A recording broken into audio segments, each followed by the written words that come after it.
Hey guys, so today's video is kind of like a check back in type video from something I did a few months back. So I told you guys that I'm doing a 3-language semester where basically I'll be taking like 3 different language courses in university at the same time. And I did plan to kind of like update you more throughout that, but it ended up being a little more hectic, I guess, than I expected. Or not really more hectic than I expected, but like I guess so. And I figured I would just like hold off and tell you about the experience at the end. And so that's what I'm here to do today. Just, casually discuss how it went. So to give you guys like a recap and reminder, the 3 languages that I took this semester were Korean, Chinese, and Hebrew. And in terms of level, the Korean was 3rd year, and then Chinese and Hebrew were 1st year, so like very, very beginning level. And Korean, like, I'm a few years in already. And so with Korean, I would say my level is at the point of like comprehending most things I hear. Like, generally I can watch videos without subtitles and that sort of thing, and I pretty much know what's going on. Like, of course there will be things that pop up that I don't know, like occasionally there's words and phrases that I'm not familiar with, and like my iPhone is literally like filled, my camera roll just like completely filled with screenshots of like Naver Dictionary. So yeah, definitely that's like a daily routine for me as I'm watching things, to like look up words, save them, like save example sentences, and just practice that way. But yeah, I would say in terms of my semester with Korean, it was more like learning slightly more like specific things. Like we did stuff related to like recipes, like we learned words for like cooking things, and then a bunch of like different grammar points and stuff. But basically, yeah, it's like somewhat on the slightly more advanced side, like beyond like everyday speech. Like, you're probably not going to need to necessarily like state a recipe to people at the beginning, but like it's a good thing to know, and like I'd like to be able to recognize everything, because once you reach a point in a language where like you can communicate okay, or like you feel relatively comfortable being able to communicate, like even though it's not perfect, like oh my god, I make so many mistakes while I speak in the moment, like I'll catch myself, but like it's really hard to just talk in the moment, right? But I think my class has drastically helped with that. And at the same time, I just feel like you reach the point where you stop being so selective about what's important to learn, and you just try to absorb everything you can to the point where like you want to be fluent, if that makes sense. So yeah, basically this past semester has been really helpful in terms of just expanding my vocabulary and knowledge and things like that, and just practicing using things some more. That's like primarily, I would say, like the biggest help for me with taking a class at university in Korean is definitely speaking. I think has been the biggest thing for me, because like my understanding, I feel like, comes primarily from just watching things all the time and kind of like absorbing on my own time. But in terms of like more accurately and like specifically understanding certain concepts in the language and expanding my vocabulary of like more specific terms and actually speaking and like being able to use the language and having someone there to like correct you and other people to talk to, is just, I can't tell you how big of a difference that makes in terms of like actual communication. So yeah, so when I first started at my university in, I believe it was January 2019, when I got there, I could barely like get anything out. I'd been studying it for a couple years on my own, but I couldn't really speak at all, like very, very little, because I just never had the opportunity to actually be able to use it. But like that's definitely been like the biggest thing for me after taking the class for about 2 years now, I want to say. Yeah, I think I've taken 2 years of it. That's definitely been like huge for me in terms of actually being able to like speak and communicate. So yeah, that's how Korean class went. Alright, let's move on to Chinese next. And oh boy, was this an experience for me. I feel like even before I started the class, I definitely had a feeling of like where my struggles would lie. Definitely tones was the biggest thing, right? That was very like scary and new to me, and it's definitely something that I still struggle with even a few months later. But like I think it's gotten significantly better from where I started, but definitely like far from being there in terms of correctness, you know? But yeah, I would say that my Chinese class has been the absolute fastest progress I've ever made in a language, like in such a short amount of time. It actually blows my mind. I went into this class knowing virtually nothing, right? Like I knew a couple words or something. I tried like learning a tiny bit before like I started the semester to kind of give myself a slight head start. That really did almost nothing, to be honest. Like, so my university is actually very intensive in terms of our Chinese language program. My professor actually said that our university goes at about twice the speed of most universities. So the students coming out of our university tend to have a more like comprehensive understanding in like a much shorter period of time. And it sucks that I didn't start taking it until my senior year, so I can only get like a full year in. I'm taking it next semester as well. It's the only language class that I'm like continuing on next semester, because I just feel like the amount of progress I made was so crazy. And like there's certain other things I have to take to graduate, so like I can't fit a few languages again next semester, but because Chinese was just such a like intensive but really rewarding experience, I wanted to continue that one for the next semester because yeah, okay, I'll get into that now, why I'm doing that. So like I said, I came into this class like barely knowing anything whatsoever, you know, like fresh new mind, and it's actually kind of mind-blowing to me how much I can pick out now.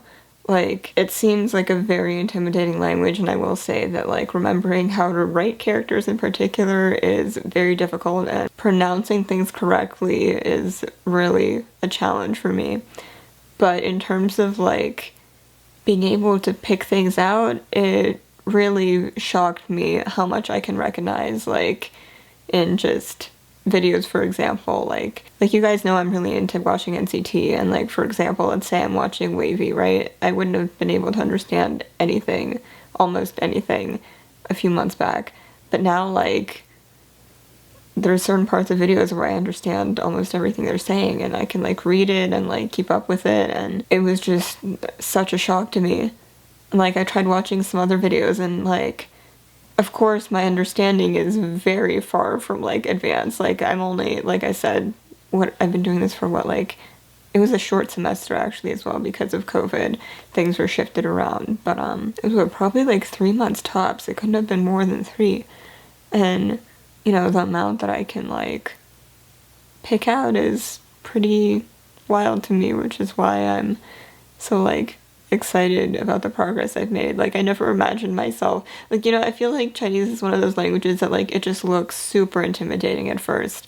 Like, there's no alphabet, right? Like, completely character based. You have to kind of, you know, learn it. Like, you need to know it. There's really no, like, roundabout ways when it comes to Chinese. Like, you need to know. And, like, realizing that being able to actually recognize characters and like figure out what they say isn't as bad as like I thought it would be. Like, it's a really cool feeling when something starts off looking like completely foreign to you, and like you understand nothing, to being able to like even comprehend some. Like, it's just such like a fulfilling feeling for me. I think that's like part of why I love languages so much. Like, I get super excited when I find like a connection between one language and another, or like when I finally understand something I didn't understand before, or when I make some connection. Like, it's just, I genuinely get very excited about these things. Like, I'm such a nerd about it, but it makes me so happy and I love it. So yeah, it's just like a really cool, like, fulfilling feeling when like I'm watching something and I can pick out bits and pieces, or like I understand something, and yeah, it's really cool. And like, and I feel like I'm not having this as much with Chinese yet because like I'm at such a beginner level. Like, I've definitely had some like aha moments as I was watching like a live stream, for example, or something. Which I also try to do that without subtitles and just see like how much I can get. And like I said, like I could actually kind of follow with what's going on, which is crazy. Like, it's been literally a couple months, and like I get like the gist of what's going on usually, even if I don't understand like a lot of the like words and vocabulary and stuff. Like, even little things, like I can keep up with what's happening if I'm watching a video or something, or like a live stream from NCT, that sort of thing. But yeah, as I was saying, kind of I don't have this experience as much with Chinese yet because I don't know that much, like, to be able to make any, like, major connections. Some things, yeah, but that's why I'm, like, taking another semester to try and, like, cram in a lot more. It is a very intense program. Like, honestly, there were definitely times I got, like, really stressed and was kind of, felt a bit overwhelmed with it all, but, like, knowing what I got out of it, it made it all quite worth it. But then going back to Korean, the sort of thing I was talking about with, like, the aha moments, it's like there's a lot of things, like, this happens to me all the time. Like, I've been learning Korean for, like, 4 years now, and I still have moments on practically a daily basis where something just clicks for me that hadn't clicked before.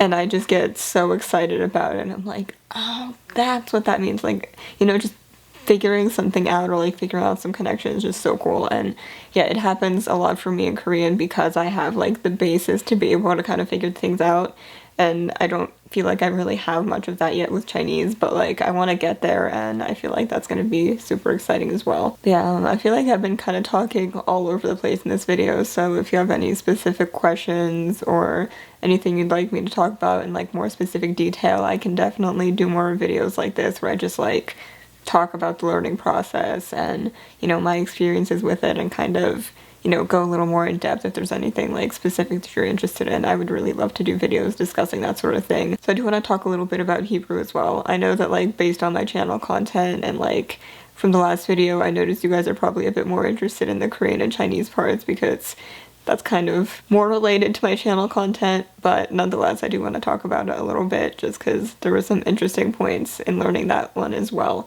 So the challenges with Hebrew that were kind of different is that, like, yeah, in Chinese you have to like know how to write the characters, which is really difficult, and like, so that's a whole separate thing, right? But with Hebrew, there's also a very tricky thing in that, first of all, there's two different alphabets, or three actually. I think there's like a print alphabet, there's, I forgot the like specific titles. Basically, there's like a handwritten, a print, and then like a standard sort of thing, and like they're all like a little bit different, but like the basic two I feel like are print and then handwritten.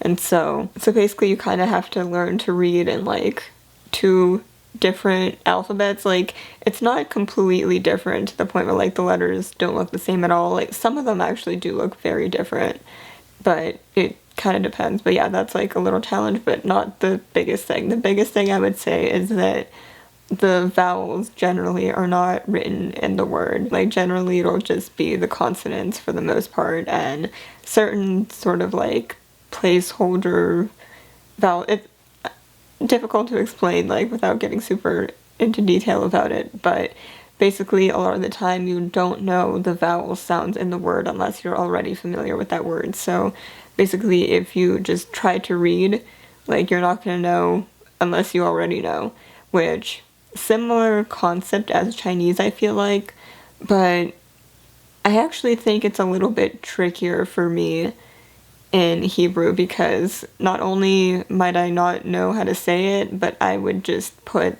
the wrong vowels in if I don't know the right ones, and like I might memorize it wrong that way. Whereas with Chinese, it's harder to make that sort of mistake because everything, like, characters go by syllable essentially, right? So I feel like that makes it a bit easier, whereas like Hebrew, it's just words kind of like you'd have in English, right? Like with an alphabet. So I feel like it's easy to kind of accidentally insert an A where there should be an E sound, So yeah, little things like that I feel like made it really tricky to memorize vocabulary and read and things like that because you have to already know the word ahead of time or else you might read it wrong. And I definitely noticed this happening a lot in my class. Like, pretty much all the students when reading would make like vowel mistakes and, say things wrong. And that wasn't as much the case in my Chinese class. I feel like there really wasn't as much issue with that because you just had to like memorize it character by character. But I feel like something about just having a whole word with missing vowels is actually trickier. I don't know, it's kind of interesting. But yeah, that was definitely a tricky thing for me, but makes it kind of cool in that sense as well. Like once you know it, it's like, aha, you know? Like I keep saying, it's like satisfying when you kind of know something and get it right, you know? So yeah, that's pretty cool in itself as well. I feel like I might have mentioned this briefly in my videos before, but I do like to use those apps where you can do like language exchange with other people.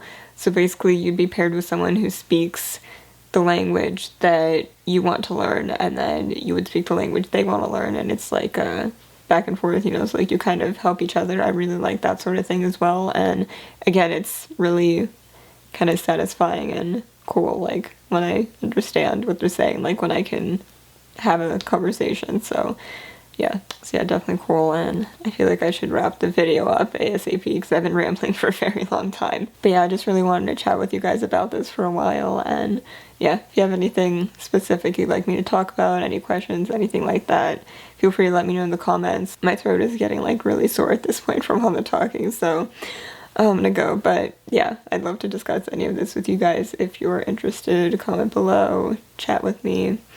Yeah. So yeah, alrighty, thank you guys so much for watching. If you'd like, you can find me on Instagram, Patreon, and I just got a TikTok as well. So those things at Alice on the Internet, they'll all be linked below if you'd like to check them out, and I'll see you guys in my next video. Bye everyone.